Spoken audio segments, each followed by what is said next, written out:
और संत सब कूप हैं और केते झरीता नीरे, दादू अगम अपार है ये दरिया सत्य कबीरी। ओह, कहते हैं कई क्या कहते हैं भक्तजन कि एक हमारे गांव में एक संत था, उसने ऐसा चमत्कार कर दिया।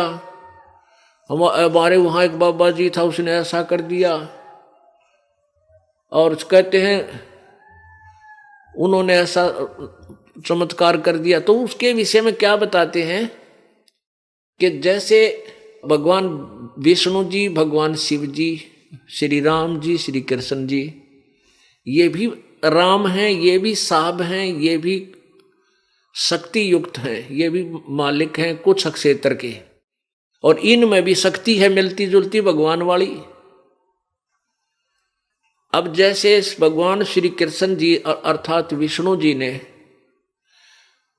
राजा मोरध्वज का पुत्र ताम्रध्वज को आरे से चरवा कर बीचों बीच कटवा दिया, लड़का मर गया ताम्रध्वज, और फिर जीवित कर दिया। अब ये शक्ति उनमें भी है, लेकिन श्री कृष्ण जी अपने सगे भाणजे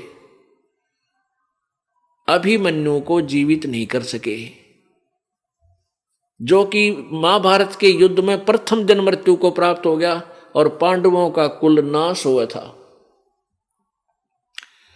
और श्री कृष्ण की बहन सुभद्रा का वो पुत्र था, अर्जुन का बेटा, श्री कृष्ण का सगा भांजा, और नहीं जीवित कर सके क्योंकि अभिमन्यु का जीवन शेष नहीं था।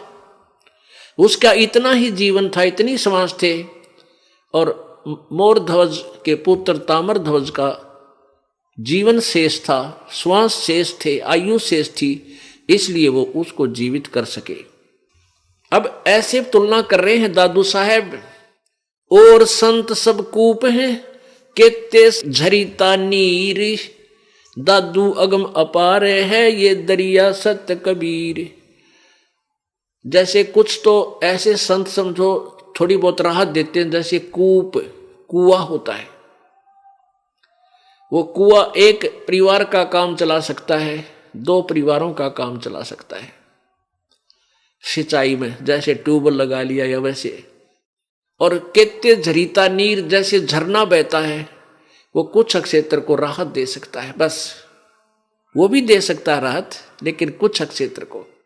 और दादू अगम अपारे है ये दरिया सत्य कबीरी। ओह, अब कबीर जी की अक्षमता समर्थता बता रहे हैं कि कबीर जी को समझो दरिया है, उसमें से अन्य नहर भी निकाल लो, पानी पी भी लो, और सिंचाई भी कर लो, और तो भी उसका अंत नहीं आता।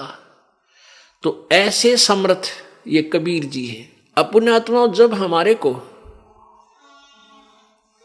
जब ये पता चलेगा कि कौन परमात्मा कितनी अक्षमता का है, तो उसमें हम अपने आप ही उस परम पिता परमात्मा की तरफ आकर्षित हो जाएंगे, जो सर्व सुखदाई है, अजरो अमर है, जहां जाने के बाद हम कभी मृत्यु को प्राप्त नहीं होंगे।